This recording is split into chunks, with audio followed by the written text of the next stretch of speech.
नमस्कार, सुबह के 10 बज रहे हैं। एबीपी न्यूज पर हाजिर हूं मैं रोमाना इसार खान। राहुल गांधी ने चीन को मुद्दा बनाकर केंद्र सरकार पर हमला बोला है। राहुल गांधी ने अब से थोड़ी ही देर पहले एक प्रेस कॉन्फ्रेंस करके कहा कि सरकार चीन के आगे झुक गई है।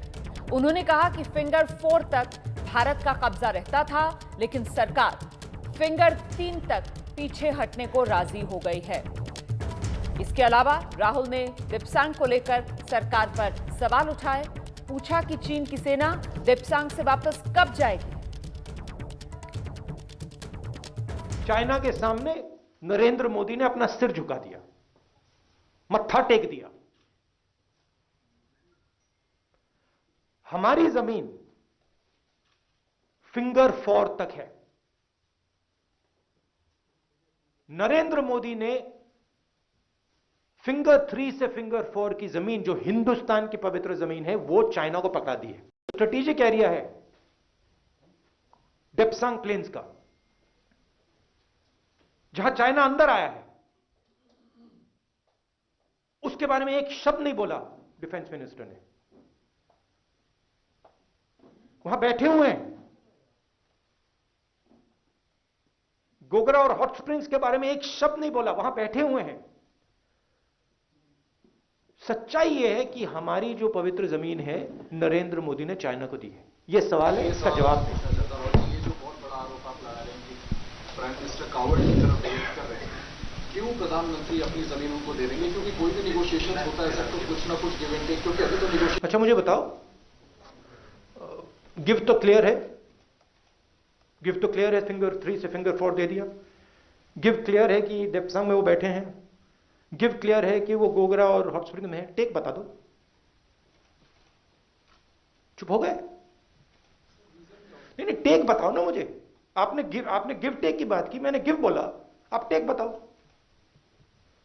आप चुप हो गए क्योंकि टेक है ही नहीं, बस गिव है। रीजन क्लियर है, प्रधानमंत्री चाइना के सामने खड़े नहीं हो पाए।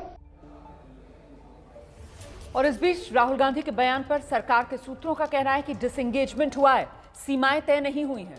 भारतीय हिस्से में चीनी 1962 में ही आ चुके थे। हम चीन को अप्रैल 2020 वाली स्थिति पर वापस ले आए हैं। ये भारत सरकार के सूत्रों के हवाले से बड़ी जानकारी मिल रही है। और साथ ही दिप्सांग को लेकर जो सवाल राहुल गांधी की तरफ से उठाया गया है, दिप्सांग की जो बात राहुल गांधी कर रहे हैं वो छोटा हिस्सा है, ये बता रहे हैं सूत्र।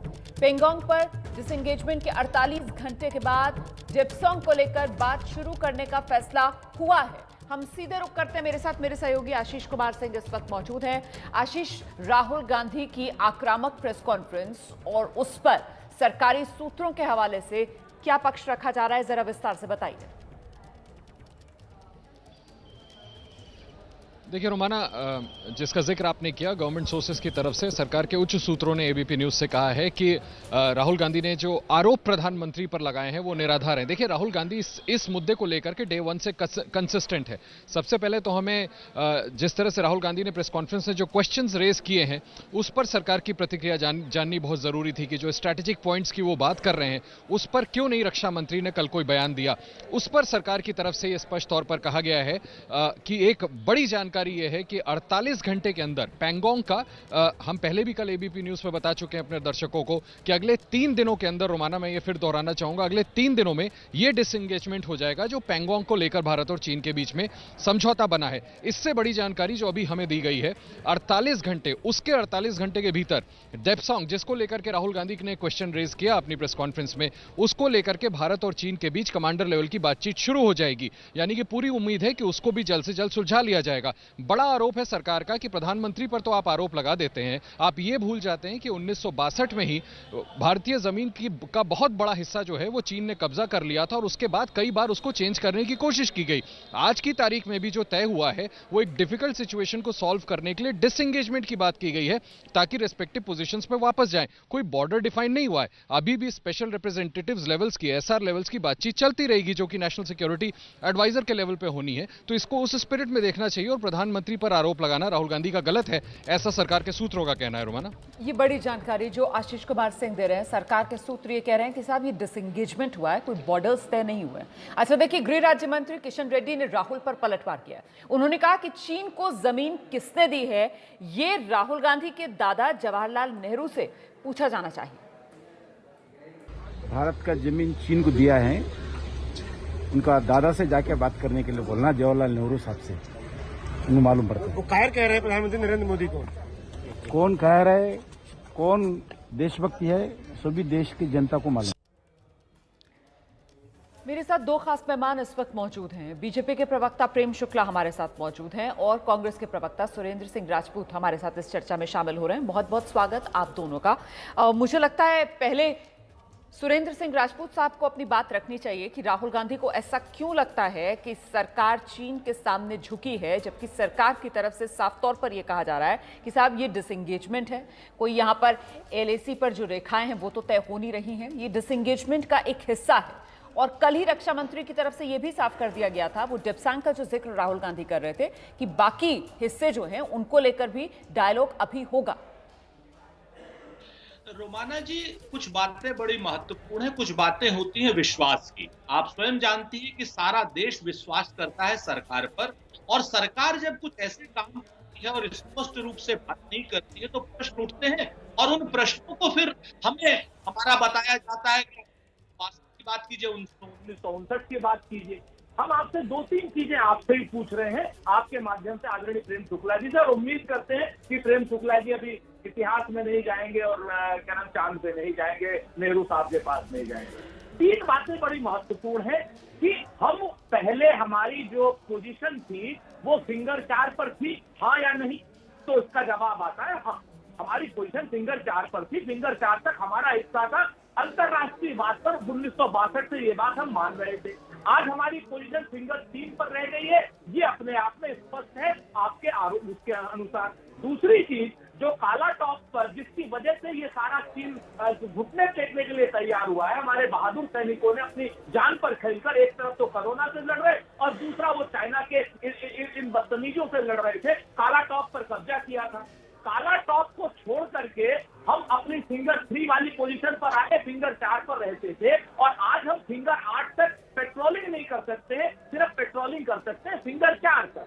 तो निश्चित तौर पर लगभग 15 किलोमीटर के हिस्से में हमने आधिकारिक रूप से उनका कब्जा मान लिया है। बात तो ये है ना, या तो आप ये कहिए कि साहब अभी हम फिंगर 3 तक आए, फिंगर 4 पर जाएं, साफ कहिए कि हमारा फिंगर 4 तक का हिस्सा है तो हम मान लेंगे। हमारा एक प्रश्न ये। दूसरा प्रश्न जो है हमारा, प्लेटफॉर्म को लेकर के सरकार ने क्लियर किया, भी सूत्र कह रहे हैं अगर 48 घंटे बाद बात आती है तो हम 48 घंटे बाद बात करेंगे, क्योंकि ये मुद्दा भाजपा और कांग्रेस का नहीं है, ये मुद्दा देश का है जी। और इस पर किसी भी तरीके की बात, मतलब इस तरीके की नहीं चाहते, लेकिन ये जरूर चाहते हैं कि सरकार देश की जनता को, क्योंकि सवाल जनता के, सरकार देश की जनता को विश्वास में ले। और जो अभी किरण रेड्डी साहब ने बात कही, तो किरण रेड्डी साहब को जवाहरलाल नेहरू जी से पूछने के लिए ऊपर जाना होगा, जाकर के पूछ के आ जाए। अब सर, अभी आप कह रहे थे कि प्रेम शुक्ला जी 1962 में न जाएं, अब आप खुद ही पीछे जा रहे हैं। खैर, आप सवाल रखिए ना, मैं सवालों पर जवाब ले लेती हूँ, है ना। समय कम होता है, दर्शक भी कुछ समझ बनाकर जाए अपनी इस चर्चा से, ये मेरा एक लक्ष्य रहता है। आपने एक और बात कही कि साहब 48 घंटे की अगर बात है तो वो तो कही थी ना कल रक्षा मंत्री ने, तो फिर 48 घंटे तक राहुल गांधी इंतजार ही कर लेते कम से कम। आप खुद इस बात को कबूल कर रहे हैं कि साहब अगर 48 घंटे वाली बात है तो ठीक है, हम इंतजार कर लेते हैं, तो राहुल गांधी इंतजार कर लेते। मैं बस इतना कह रही थी। अब आपके सवाल में लेकर चलती हूँ प्रेम शुक्ला जी के पास, मैं प्रेम शुक्ला जी के पास आपके सवाल लेकर चलती हूँ। अब संयम से जरा जवाब सुनिएगा। आपने बहुत बढ़िया पॉइंटेड सवाल रखे हैं सुरेंद्र राजपूत जी। अब मुझे लगता है हम पॉइंटेड जवाब लेते हैं प्रेम शुक्ला जी से। प्रेम शुक्ला जी, पहला सवाल जो सुरेंद्र राजपूत साहब कह रहे थे कि अप्रैल 2020 वाली स्थिति की जो बात केंद्र सरकार कर रही है, तो अप्रैल 2020 की स्थिति फिंगर 3 थी या फिंगर 4 थी? क्योंकि अब तो केंद्र सरकार कह रही है हम फिंगर 3 पर आ जाएंगे। देखिए, बहुत स्पष्ट तौर पर आदरणीय राजनाथ सिंह जी ने सदन को सूचित किया कि हम अप्रैल 2020 वाली पोजीशन पे, क्योंकि डिसएंगेजमेंट का प्रोसेस नहीं है, एलएसी डिफाइन करने का प्रोसेस नहीं है, एक बफर जोन हमारे बीच में है। और जब भी आप चीन के साथ भारत की सीमाओं को लेकर चर्चा करेंगे तो 1962 की चर्चा करनी ही पड़ेगी, क्योंकि 1962 में ही भारत की भूगोल को परिवर्तित करने का काम हुआ। 38,000 वर्ग किलोमीटर की भूमि चीन के जबड़े में डालने का दुष्कर्म राहुल गांधी के परनाना पंडित जवाहरलाल नेहरू ने किया। इस कलंक को निश्चित तौर पर यह कलंक कांग्रेस के माथे पर है, इसलिए इस कलंक की बात से बचना चाहते हैं। लेकिन आदरणीय राजनाथ सिंह जी ने क्या बात की, उन्होंने कहा डिसएंगेजमेंट प्रोसेस। उनकी एक बफर जोन चीन और भारत के बीच में है, उस बफर जोन में पेट्रोलिंग जोन है, उस पेट्रोलिंग जोन में कुछ दूर तक हम पेट्रोलिंग करते थे, कहीं तक वो पेट्रोलिंग करते, तो अप्रैल 2020 की पोजीशन में हम आ गए, यही डिसएंगेजमेंट है। अब दूसरा जो मुद्दा उन्होंने उठाया, नहीं, आप एक सेकंड आप प्लीज ये क्लियर कीजिए कि अप्रैल 2020 जो भारतीय सेना की पोजीशन है वो फिंगर 3 थी, मतलब वो फिंगर 4 तक नहीं थी। ये भारत सरकार मानकर चल रही है जी। अप्रैल तो देखिए, मैं कोई डिफेंस एक्सपर्ट नहीं हूँ, अच्छा, इसलिए मैं उन बारीकियों में नहीं जाऊंगा, लेकिन आदरणीय राजनाथ सिंह जी ने जो हमारे मिलिट्री कमांडर स्तर की जो बात की, हम अप्रैल 2020 की पोजीशन पर रहेंगे, स्टेटस को वहां मेंटेन रहेगा। जो फेस ऑफ किस बात के लिए हुआ, जो बफर जोन में आगे बढ़े चले आ रहे थे, हम भी उस तरफ बढ़े, तो दोनों सेनाएं इस बात पर तय हुई है कि अप्रैल 2020 की जो पोजीशन थी उस पोजीशन को मेंटेन किया जाएगा। यही दोनों सेनाओं के इसी पर अब सुरेंद्र राजपूत जी का रुख कर लेती हूँ मैं। तो सुरेंद्र राजपूत जी, जो अप्रैल 2020 वाली स्थिति थी, ये उसी स्थिति पर आ गया ना सर। भारत फिंगर 3 पर, तो चीन सर फिंगर 8 के पार। और सारा टकराव क्यों हुआ था, वो इसी बफर जोन में आने की वजह से हुआ था ना। और अब ये तय पाया गया ना कि चीन फिंगर 8 के पार रहेगा सर। तो फिर आप क्यों ये कैलकुलेशन यहां पर दर्शकों को बता रहे हैं कि साहब देखिए, ये कई किलोमीटर जमीन फिंगर 3 से फिंगर 4 वाली, चीन के सामने हम झुक गए, ये कैलकुलेशन कहां से आता है? जबकि तय तो ये हुआ है कि फिंगर 8 के पार रहेगा चीन। ये भी कहा था कल रक्षा मंत्री ने। बिल्कुल रोमाना जी, देखिए सच बात यह है कि सवाल सबको करने का हक है, भले उनको जवाब मालूम। सच बात यह है कि हम फिंगर 4 से फिंगर 8 तक पेट्रोलिंग करते थे। फिंगर 4 हमारा पॉइंट था, और ये मैं नहीं कह रहा हूं, ये भारत की सरकार कहती है, रक्षा मंत्रालय कहता है, और बाकायदा सरकार के सारे सूत्र आधिकारिक रूप से कहते हैं, और सेना के। अप्रैल 2020 से पहले का जो हिस्सा था वो फिंगर 4 हमारा हिस्सा था, और फिंगर 8 तक हम पेट्रोलिंग करते थे। आज की स्थिति में जो डिसएंगेजमेंट में जो ये समझौता हुआ है, जो कल राजनाथ सिंह जी ने बताया है, जिसकी जानकारी दी है, उसमें हम फिंगर 4 से फिंगर 3 पे आ गए हैं, और हम फिंगर 4 तक ही पेट्रोलिंग कर सकते हैं, और फिंगर 8 तक हम जा भी नहीं सकते। जबकि अप्रैल 2020 तक हम फिंगर 4 से फिंगर 8 तक जा सकते थे। बफर जोन पहले फिंगर 4 से फिंगर 8 था। इस चीज को लीजिए, वहां पर तो 12 फिंगर है, बाकी वो चाइना के कब्जे में था 8 के बाद का। तो ये जो बफर जोन आप बनाए हैं 3 फिंगर से लेकर के और 4 फिंगर तक, पहले 4 से 8 तक था, आज आपने फिंगर 4 को फिंगर 3 कर दिया है, तो वो जमीन किसके पास चली गई? मसला ये है सर। लेकिन जमीन कैसे चली गई, वही तो मैं जानना चाह रही हूं, क्योंकि कल रक्षा मंत्री ने यह भी तो कहा कि फिंगर 8 के पार जाएगा चीन। आप जिस तरीके से चीजों को प्रेजेंट कर रहे हैं, उन्हीं को देखने का एक दूसरा तरीका भी तो है। मैं दर्शक के सामने वो दूसरा पहलू रख रही हूं कि साहब चीन भी तो फिंगर 8 के पार चला गया। आप जो कह रहे हैं कि भारत की सेना जो है वो पेट्रोलिंग करती थी, तो चीन भी तो उधर की तरफ से आकर पेट्रोलिंग करता था, वो भी तो आता था फिंगर 5 तक। तो सवाल ये है सर कि चीन भी तो फिलहाल पीछे हटा है, आपको ये भारत की चीन क्यों नहीं नजर आ रही है?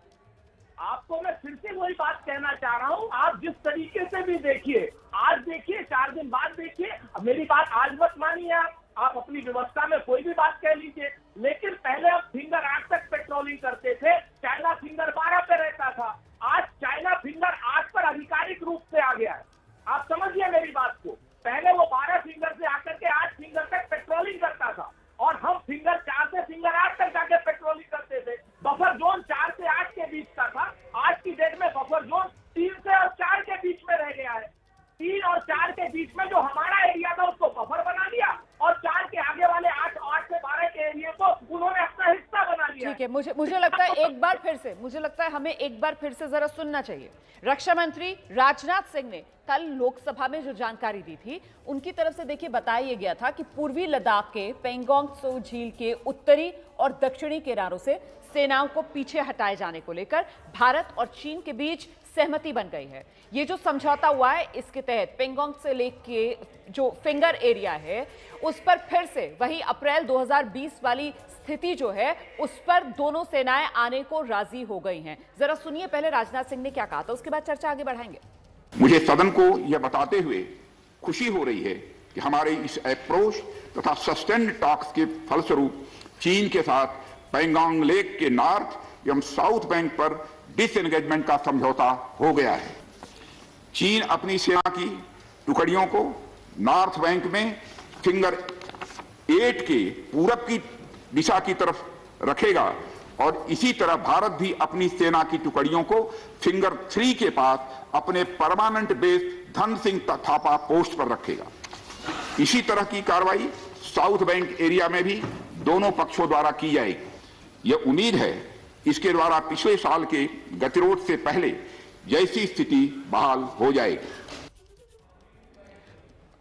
मेरे साथ मेरे सहयोगी आशीष कुमार सिंह भी इस चर्चा में लगातार बने हुए हैं। हम जरा आशीष के पास दर्शकों को लेकर चलते हैं। और आशीष, ये जो राजनीतिक तौर पर फिंगर 3 और फिंगर 4 को लेकर सवाल उठाया जा रहा है, तो ऐसे में अप्रैल 2020 वाली स्थिति में दोनों सेनाएं आएंगी। रक्षा मंत्री की तरफ से ये जानकारी दी गई सदन को, फिर ये कंफ्यूजन क्यों, इस सवाल की गुंजाइश क्यों, मैं ये समझना चाह रही हूं आपसे। देखिए, मुझे लगता है कि ये ना परसेप्शन है। लाइन ऑफ एक्चुअल कंट्रोल को हमेशा परसेप्शन के आधार पर कहा जाता है, क्योंकि बॉर्डर्स अभी डिफाइंड नहीं है। और रोमाना, ये तो बिल्कुल क्लियर है कि देखिए, सत्ता पक्ष हो चाहे विपक्ष हो, ये अपनी कन्वीनियंस के हिसाब से इंटरप्रिटेशन करते हैं। एक दूसरे की खिंचाई करनी है, इसलिए बातों को जिस तरह से पेश किया जा रहा है। मैं आपको फैक्चुअल पोजीशन बता दूं कि फिंगर पॉइंट 2, फिंगर पॉइंट 8 यहां तक पहले हमारी पोजीशनिंग हुआ करती थी। चाइना की पोजीशनिंग 8 पे हुआ करती थी। इसके बीच के एरिया में क्लेम एरियाज होते थे, उनको क्लेम टेरिटरीज कहा जाता है, जहां पर की जाकर के आप पेट्रोलिंग किया करते थे। राहुल गांधी ने अभी, कांग्रेस के प्रवक्ता आपके शो में कह रहे थे कि फिंगर पॉइंट, माफ कीजिएगा, फिंगर पॉइंट 4 तक भारतीय फौज थी। ऐसा नहीं है, उनको ये पता ही नहीं है। मैं आपको यही बता रहा हूं कि गवर्नमेंट सोर्सेज ने यह भी स्पष्ट किया रोमाना कि 4 और 5 तक, यानी 5 और 4 तक तो चीन ने पहले ही अपने रोड्स बना रखे थे, वहां तक वो आ जाया करते थे, जबकि वो इंडियन क्लेम टेरिटरी थी जहां इंडियन फोर्सेज पेट्रोलिंग के लिए जाया करते थे। तो ये परसेप्शन में डिफरेंस है। ये कह देना बड़ा आसान है कि जी हमने अपनी जमीन जो थी वो हम 4 तक पोजीशन थी, ये बिल्कुल, ये तो फैक्चुअली गलत है। पहले मैं आपको ये बता दूं कि ये फैक्चुअली गलत है कि इंडियन फोर्सेस 4 तक पोजीशन थी, वहां तक तो चीन ने पहले ही रोड क्रिएट कर रखे थे। इसलिए मुझे लगता है इस तरह की भ्रांतियां फैलाने से बेहतर होगा कि सरकार के पोजीशन को भी समझना चाहिए। विपक्ष के अपने सवाल लाजमी है, जैसा मैंने आपको पहले भी कहा था कि राहुल गांधी ने कुछ जेन्युइन क्वेश्चंस उठाए थे देप्सांग को लेकर के भी। अच्छा है उन्होंने सवाल उठाए, क्योंकि हमें तुरंत इस बात का जवाब मिल गया कि 48 घंटे के भीतर, मैं फिर दोहरा दूं, जैसे ही ये डिसएंगेजमेंट हो जाता है 3 दिनों के अंदर, उसके 48 घंटे के अंदर डेप्सांग को लेकर के भारत और चीन के बीच बातचीत शुरू हो जाएगी। एंड लेट अस होप कि उसको भी जल्द से जल्द भारत और चीन मिलकर सुलझा लेंगे। बहुत बहुत शुक्रिया आपका आशीष, रहिएगा मेरे साथ। मुझे लगता है, थैंक यू सो मच, ये पूरा कॉन्टेक्स्ट दर्शकों के सामने रखने के लिए। सुरेंद्र सिंह राजपूत जी, आपने मुझे लगता है ध्यान से सुनी होगी आशीष कुमार सिंह की बात। सर, हम सब इस बात में विश्वास रखते हैं कि विपक्ष लोकतंत्र के लिए बहुत जरूरी है और विपक्ष को सवाल उठाने चाहिए लोकतंत्र के हक में। लेकिन सवाल ये सर कि वो सवाल उठाते उठाते कहीं लाइन तो नहीं कांग्रेस पार्टी क्रॉस कर रही है और देश को गुमराह तो नहीं कर रही है, वो भी एक ऐसे मुद्दे से जो देश की संप्रभुता से जुड़ा हुआ मुद्दा है। मैं इस चर्चा को आगे बढ़ाऊंगी, बस छोटा सा ब्रेक, हम फौरन लौट रहे हैं, रहिए हमारे साथ। तो बड़ी खबर इस वक्त की यही है कि राहुल गांधी ने सीधे केंद्र सरकार पर हमला बोला है। राहुल गांधी कह रहे हैं कि चीन के सामने केंद्र सरकार झुक गई है। वहीं केंद्रीय मंत्री आर.के. सिंह ने कहा है कि भारत ने अपने पड़ोसियों को अपने सख्त इरादे बता दिए हैं। राहुल गांधी पर उन्होंने कहा कि वो असंसदीय भाषा का इस्तेमाल कर रहे हैं। ये माननीय प्रधानमंत्री जी हैं और हम लोग की सरकार, जिन्होंने अपने अगल बगल सभी देशों को यह जता दिया कि आप अगर भारत पर वार करेंगे तो भारत वापस वार करेगा। ये हम लोग की सरकार ने की, ये प्रधानमंत्री जी ने की। चाहे वो उत्तर में हमारे नेबर हों, चाहे पश्चिम में हमारे नेबर हों, और ये पूरी दुनिया देखी है। सभी लोगों को अप्रिशिएट करना चाहिए। ये सिर्फ राहुल गांधी कुछ समझते नहीं है, समझने का प्रयास नहीं करते हैं, जानकारी नहीं रखते हैं, जानकारी रखने का प्रयास नहीं करते हैं, कोई गंभीरता उनमें आई नहीं है। चीन के मुद्दे पर राहुल गांधी के हमले के बाद सरकार का पक्ष जो लगातार सामने आ रहा है, हम आप तक पहुंचा रहे हैं। और साथ ही खास मेहमान सुरेंद्र राजपूत जी, प्रेम शुक्ला जी लगातार मेरे साथ बने हुए हैं और मेरे दोनों सहयोगी आप देख सकते हैं आशीष कुमार सिंह, और अब से कुछ ही देर बाद नीरज राजपूत के पास भी मैं आपको लेकर चलूंगी, क्योंकि अप्रैल 2020 वाली स्थिति जिसे लेकर कल रक्षा मंत्री की तरफ से कहा गया कि वहीं पर दोबारा से हम लौटे हैं, वही इन लगातार 9 महीनों में जो टकराव था भारत की मांग रही है। तो फिर अगर अप्रैल 2020 वाली स्थिति पर ही समझौता हुआ है तो सवाल क्यों उठा रहा है विपक्ष, समझने की कोशिश करेंगे। तो देखिए, राहुल गांधी ने चीन के मुद्दे पर केंद्र सरकार को आज कटघरे में खड़ा कर दिया। उन्होंने चीन को देश की जमीन सौंप देने का आरोप केंद्र सरकार पर लगाया और अब लगातार प्रतिक्रियाएं राजनीतिक आ रही हैं राहुल गांधी की इन आरोपों पर। बीजेपी सांसद राकेश सिन्हा ने राहुल के बयान पर पलटवार करते हुए कहा है कि अगर प्रधानमंत्री मोदी कायर हैं तो फिर जवाहरलाल नेहरू क्या थे। राहुल गांधी ने आज एक प्रेस कॉन्फ्रेंस करके प्रधानमंत्री को कायर कहा है। इस पर बात करने के लिए हमारे साथ बीजेपी सांसद राकेश सिन्हा मौजूद है। सर, प्रधानमंत्री को ये आरोप लगाया है प्रधानमंत्री पर कि भारत की जमीन प्रधानमंत्री ने चीन को दे दी। देखिए, राहुल गांधी वंशवादी राजनीति के तहत संवाद में बर्बर भाषा का उपयोग कर रहे हैं। जिस बर्बरता के साथ वो संवाद करते हैं वो दिखाता है कि इस राजनीति में उनका स्तर दिनों दिन नीचे गिरता जा रहा है। प्रधानमंत्री नरेंद्र मोदी जी ने चीन को बाध्य कर दिया है उन स्थानों से हटने के लिए जिसे उसे 1962 में कब्जा कर रखा था।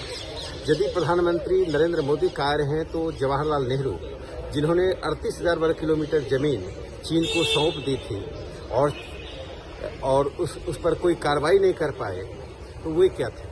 वास्तव में राहुल गांधी जिस प्रकार की राजनीति कर रहे हैं वह राजनीति हमारे दुश्मन राष्ट्रों को मदद कर रही है।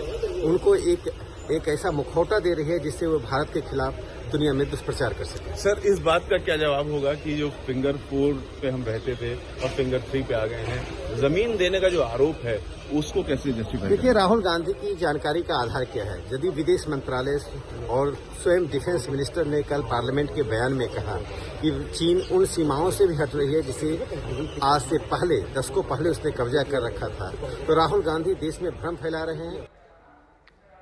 तो देखिए, राजनीतिक वार पलटवार जो है वो शुरू हो चुका है, इस पर मैं आगे लौटूंगी, लेकिन पहले जरा मसले को समझ लेना जरूरी हो जाता है। नीरज राजपूत के पास आपको लेकर चलते हैं। नीरज, प्लीज ये स्थिति को क्लियर कीजिए। आप रक्षा मंत्री की तरफ से कल कहा गया अप्रैल 2020 वाली स्थिति में दोनों सेनाएं लौटने के लिए सहमति बना चुकी हैं। राहुल गांधी आज आते हैं, प्रेस कॉन्फ्रेंस करते हैं और वो कहते हैं कि साहब वो स्थिति तो फिंगर 4 तक थी, भारत सरकार फिंगर 3 तक अपनी सेना को लेकर आ रही है। तो अप्रैल 2020 में स्थिति क्या थी, फिंगर 3 या फिंगर 4, हम कहां थे? देखिए रोमाना, मैं आपका सवाल का जवाब जरूर दूंगा, लेकिन एक बात जरूर बताना चाहता हूं। ये जो सैन्य मामलों से जुड़ी जो जानकारियां होती हैं या जो मिलिट्री रिलेटेड मैटर्स होते हैं, इसमें हमेशा कहा जाता है कि आपको हिस्ट्री यानी इतिहास के साथ साथ भूगोल की भी बेहद जानकारी होनी चाहिए, क्योंकि ये जो एरियाज होते हैं ये बॉर्डर एरियाज पर होते हैं जहां पर आम सिविलियंस को जाने की इजाजत नहीं होती। तो इसके बारे में हमें इसकी ज्योग्राफी जरूर मालूम होनी चाहिए।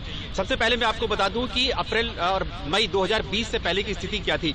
उस वक्त जो भारतीय सेना की जो पोस्ट है, जो परमानेंट पोस्ट जो है भारतीय सेना की, वो धन सिंह थापा पोस्ट है, जो 1962 के युद्ध के बाद बनाई गई थी। धन सिंह थापा ने खुद 1962 के युद्ध में वीरगति को प्राप्त हुए थे लड़ते हुए चीन से। उनके नाम पर ये पोस्ट है धन सिंह थापा पोस्ट, जो कि फिंगर 2 और 3 के बीच में है। फिंगर 3 के बेहद करीब ये पोस्ट है।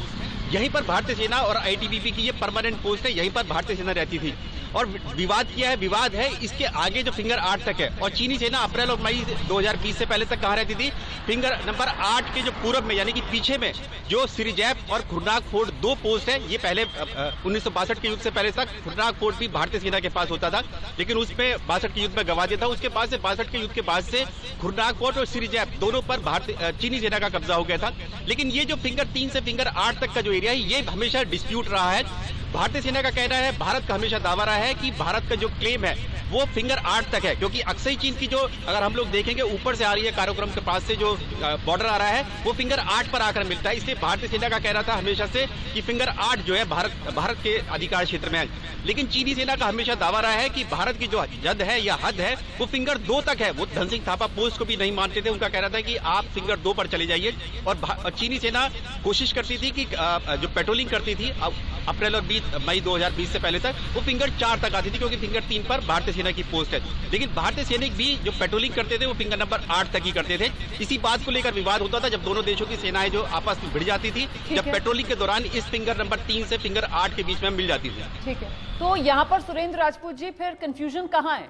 ये तो मामला बिल्कुल क्लियर है, ये तो वही अप्रैल 2020 वाली स्थिति है। तो फिर राहुल गांधी को ऐसा क्यों लग रहा है कि साहब फिंगर 3 से फिंगर 4 वाला इलाका, और आपने भी अभी इसी शो में कहा कि साहब चीन के सामने आपने हार दिया, उसके सामने आप झुक गए, ऐसी स्थिति कहाँ है सर? मुझे तो कहीं नजर नहीं आ रही है। तो नजर नहीं आ रही है तो रोमाना जी नजर आ जाएगी, दृष्टि दोष ठीक हो जाएगा। आप सिर्फ एक चीज देखिए कि अप्रैल 2020 तक हम फिंगर 8 तक पेट्रोलिंग करते थे और फिंगर 4 से फिंगर 8 के बीच में लगातार पेट्रोलिंग करते थे, वो हमने हक गंवा दिया है। अब हम सिर्फ फिंगर 4 तक पेट्रोलिंग करेंगे। आप समझिए मेरी बात। अगर सर, ये भी अब आप पेट्रोलिंग पर आ गए और सर आपको ये नहीं समझ में आ रहा है कि चीन जो है वो भी फिंगर 8 के पार गई है। आपको ये नहीं समझ में आ रहा है सर? नहीं हमें तो और समझ सर में आ रहा है। पेट्रोलिंग को लेकर तो अभी कुछ कहा भी नहीं गया है। फिलहाल तो ये डिसएंगेजमेंट का प्रोसेस है। आपको ये नहीं समझ में आ रहा है सर? फिलहाल इस डिसएंगेजमेंट प्रोसेस के तहत ये तय हुआ है सर कि दोनों सेनाएं जो बिल्कुल आमने सामने टकराव वाली स्थिति में थी वो पीछे हटेंगी। आपको ये नहीं दिख रहा है सर? भारत की सेना जो है वो फिंगर 3 के पार जाएगी और चीन की सेना जो है वो फिंगर 8 के पार जा रही है सर। आपको ये नहीं दिख रहा है सर? हमने अपना दावा फिंगर 8 तक छोड़ दिया है। आप ये चीज को समझिए रोमिया जी। आप आज की डेट में सरकार के जाकर देश के विरोध में जा रही है। अब तक हमारा दावा फिंगर 8 तक था, अब हमारा दावा फिंगर 4 तक रह गया। सर दावा किसने कहा आपको हमारा रह गया? फिंगर 4 तक, वही तो मैं समझना चाह रही हूँ आपसे। सर ये दावे की बात ही नहीं हो रही है। मैंने इस कार्यक्रम की शुरुआत में जो सबसे पहले ब्रेकिंग न्यूज दर्शकों को बताई थी, जो सूत्रों के हवाले से आशीष कुमार सिंह को जानकारी मिली थी, आशीष ने ये क्लियर किया था आकर शो में कि साहब सरकार ये कह रही है कि ये एक डिसएंगेजमेंट प्रोसेस है। सर ये एलएसी जो है वो तय नहीं हो रही है। ये जो डिसएंगेजमेंट प्रोसेस के तहत जो टकराव की स्थिति बनी हुई थी उसको सुलझाया जा रहा है। क्या इतनी सिंपल बात कांग्रेस पार्टी नहीं समझ पा रही है? अगर आप नहीं समझे हैं तो मुझे लगता है एक बार फिर से मुझे आशीष के पास लेकर चलने दीजिए दर्शकों को। आशीष बेहतर इस बात को दोबारा दोहराएंगे। सुरेंद्र जी ध्यान से सुनिएगा। आशीष प्लीज आइए। देखिए मैं इनको ये समझाना चाहता हूं कि इस बात को इनको समझना ही होगा कि जिसकी बात नीरज कर रहे हैं फिंगर पॉइंट 2 और फिंगर पॉइंट 8 के बीच में, जिसमें 8 को क्रॉस करती थी चाइनीज फोर्सेस, कई दफा पेट्रोलिंग के लिए 2 से आगे बढ़ती थी इंडियन फोर्सेस, ये अनवारंटेड एक्टिविटीज थी। ये क्यों नहीं समझ रहे हैं? ये कोई लीगली अंडरस्टूड या लीगली कॉम्प्रोमाइज्ड एक दूसरे के बीच में सहमति नहीं थी कि आप 8 तक आकर के पेट्रोलिंग करिएगा, हम 2 तक जाकर के पेट्रोलिंग करेंगे। तभी तो फेस ऑफ सिचुएशंस होते थे, तभी तो दोनों आमने सामने टकराव की स्थिति पे आ जाते थे जिसको सुलझाने की जरूरत पड़ती थी। पहली बार ऐसा हो रहा है जब से ये विवाद पैदा हुआ है कि दोनों के बीच ये तय हो गया कि आप 8 पे जाइए, हम 3 पे जा रहे हैं। कल रात तक रोमाना मैं आपको बता दूं चीन ने अपने 200 टैंक्स वापस खींच लिए। देखिए इन प्रवक्ताओं और इनके पार्टी के लीडर में फर्क है। मैं फिर से दोहरा दूं, राहुल गांधी ने आप देखिए जब आज सवाल देप्सांग को लेकर के पूछा या कैलाश रेंजेस को लेकर के पूछा तो ऐसा नहीं है कि गवर्नमेंट ने उसका जवाब नहीं दिया। सरकार को भी ये समझ में आ रहा है कि कल फ्लोर ऑफ द हाउस में शायद इस बात को क्लियर कर देना चाहिए था कि देप्सांग को लेकर के बातचीत होनी है। आप सवाल को लॉजिकल तरीके से उठाएंगे ना तो इसका जवाब मिलेगा। ये बेतुकी बात है। ये तो मैं फिर दोहरा रहा हूं कि 8 और 2 के बीच में ये तो अनवारंटेड एक्टिविटीज है ना। इसको आप कैसे ये दावा कर रहे हैं कि जी हमने कॉम्प्रोमाइज कर दिया, हम तो 8 तक पेट्रोलिंग करते थे? ये सरासर गलत है रोमाना। बिल्कुल इसी वजह से तो मैं ये समझना चाह रही हूँ सुरेंद्र राजपूत जी कि साहब ये जिस तरीके के सवाल आप उठा रहे हैं जो वाजिब सवाल है सर, उसमें तो हर कोई आपके साथ वो है और खुद सरकार की तरफ से भी उस पर तो जवाब मिल रहा है। जिस तरीके से अभी आशीष ने भी क्लियर किया कि देप्सांग को लेकर भी सरकार की तरफ से साफ किया गया कि साहब ये पीछे हट जाए, डिसएंगेजमेंट हो जाए पेंगोंग से लेक पर, उसके बाद 48 घंटे के भीतर देप्सांग को लेकर भी वहां पर बातचीत आगे बढ़ेगी। लेकिन ये फिंगर 3, फिंगर 4 ये जिस तरीके से गुमराह करने की राजनीति इसको ना कहा जाए विपक्ष की तो और क्या कहा जाए सर?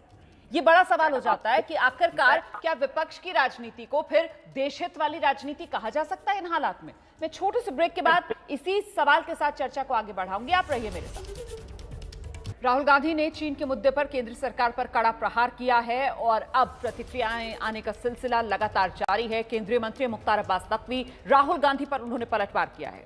कह रहे हैं उनकी सोच जो है उसी पर समझना चाहिए कि किस तरीके की सोच है। मतलब कुल मिलाकर मुख्तार अब्बास नकवी ने राहुल गांधी की सोच पर सवाल उठाया। हमारे जो देश की पुख्ता सुरक्षा नीति है उस पर बवाल किया जा रहा है।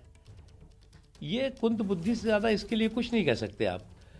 ये फैमिली फोटो फ्रेम में फिक्स पार्टी और कुंद बुद्धि पप्पू जी का ये जो कमाल है, इसका तो कोई रास्ता नहीं है। अब ये कुंद बुद्धि का कमाल है या कुंदे की टाल है, ये तो खुद ही कांग्रेस बता पाएगी। सीधे रुख करते हैं खास मेहमानों का। सुरेंद्र राजपूत जी, फिर इस तरीके के सवाल अगर राहुल गांधी उठाएंगे, वाजिब सवालों में वो मिलावट कर देंगे, गैर वाजिब सवालों की पूछा जाएगा, देशहित में तो नहीं है ये राजनीति? माना जी, जिस वक्त सारे चैनलों को सरकार के साथ नहीं देश के साथ खड़ा होना चाहिए, उस वक्त सरकार को डिफेंस करने की जो बातें आ रही हैं, ये अपने आप में आश्चर्य देती है। हम आपको एक बात खाली कहते हैं कि चीन तो फिंगर 4 तक पेट्रोलिंग कर रहा है और हम फिंगर 8 तक पेट्रोलिंग करते थे और हमने वो दावा छोड़ दिया। चीन हमारे अंदर आता जा रहा है, फिंगर 4 तक करता रहेगा और कुंद बुद्धि हम हैं या भारतीय जनता पार्टी के सारे मैं ये समझ नहीं पा रही हूँ कि यही तो एक्सप्लेन आपको बार बार मेरे दोनों सहयोगी कर रहे हैं और आप जिस बात को लेकर हैरान हो रहे हैं उससे उलट मैं इस बात को लेकर हैरान हो रही हूं कि मेरे साथ कांग्रेस और बीजेपी के 2 मेहमान हैं, लेकिन मुझे बीजेपी के पास जाने की जरूरत ही नहीं पड़ रही है सर, क्योंकि बार बार आप जो सवाल उठा रहे हैं उनको समझाने के लिए मेरे साथ 2 ऐसे मेरे सहयोगी मौजूद हैं जो एक्सपर्ट्स हैं इस फील्ड की, जो वहां ग्राउंड पर मेरे ख्याल से पता नहीं कितनी बार जा चुके होंगे। नीरज राजपूत जो है वो उंगलियों पर गिनती नहीं कर पाए होंगे वो कितनी बार इन इलाकों में जा चुके हैं, जो वहां की ग्राउंड रियलिटीज जानते हैं सर। और बावजूद इसके कि वो पूरा आपके सामने सच रख रहे हैं, आप फिर भी उस तस्वीर को नहीं देख पा रहे हैं सर। मैं छोटे से ब्रेक के लिए यहाँ पर रुक रही हूँ, फौरन लौट रही हूँ, आप रहिए हमारे साथ। एबीपी न्यूज आपको रखे आगे। तो आज की बड़ी खबर जिस पर हम लगातार नजर बनाए हुए हैं, राहुल गांधी ने चीन के मुद्दे को लेकर सरकार को कटघरे में खड़ा किया है। सरकार की तरफ से लगातार प्रतिक्रियाएं आ रही हैं। खास मेहमानों का पैनल मेरे साथ मौजूद है। अब हम सीधे प्रेम शुक्ला जी का रुख करेंगे। प्रेम शुक्ला जी, मेरे ख्याल से फिंगर 3 और फिंगर 4 को लेकर जो सवाल कांग्रेस पार्टी की तरफ से उठाए गए उस पर हमने विस्तार से चर्चा कर ली, लेकिन दिप्सांग का मुद्दा जो है वो अभी तक चर्चा में नहीं आ पाया है। एक्सपर्ट्स की राय यह है कि जिस तरीके से वो जो कैलाश रेंज से पीछे हटने की भारतीय सेना की डिसएंगेजमेंट के तहत सहमति बनी है, उससे क्या दिप्सांग को लेकर हमारी बार्गेनिंग पावर कम हो सकती है क्या सर? ये क्या एक नुकसान भारत को आगे के डिसएंगेजमेंट प्रोसेस में हो सकता है क्या? देखिए, पहले मैं पेट्रोलिंग के बारे में जो राजपूत जी यहाँ पर बार बार भ्रम पैदा कर रहे हैं स्पष्ट करना चाहता हूँ। कल आदरणीय रक्षा मंत्री महोदय जी ने जो बयान दिया है संसद, उसका जो है 12 नंबर पॉइंट का आखिरी पंक्ति पढ़ लीजिए।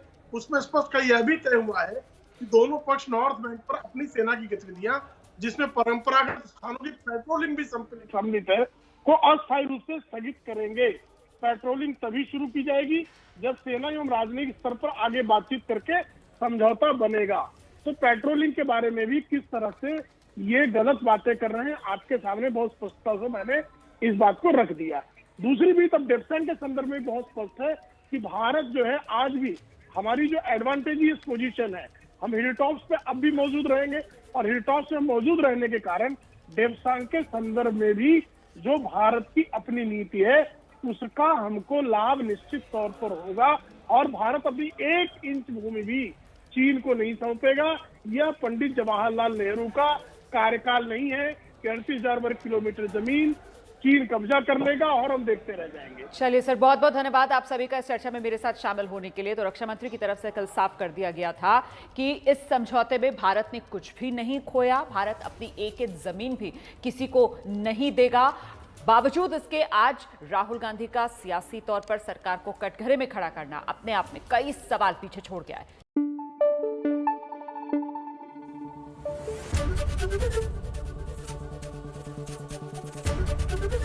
एबीपी न्यूज आपको रखे आगे।